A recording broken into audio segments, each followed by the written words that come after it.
चिपळूणचे काँग्रेस तालुकाध्यक्ष संदीप सावंत यांची काँग्रेस नेते नारायण राणे यांनी ठाण्याच्या हॉस्पिटलमध्ये जाऊन तब्येतीची चौकशी केली, भेट घेतली। संदीप यांच्याशी आमचे घरचे संबंध असून गैरसमजुतीतून मारहाण झाल्यास आम्ही ते बसून सोडवू असं नारायण राणे यांनी म्हटलंय।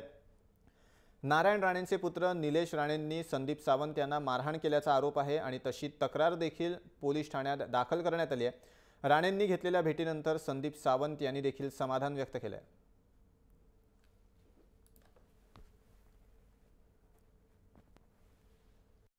मग घरी गेले ना, घरी आता नाही जात, नेहमीच जातो।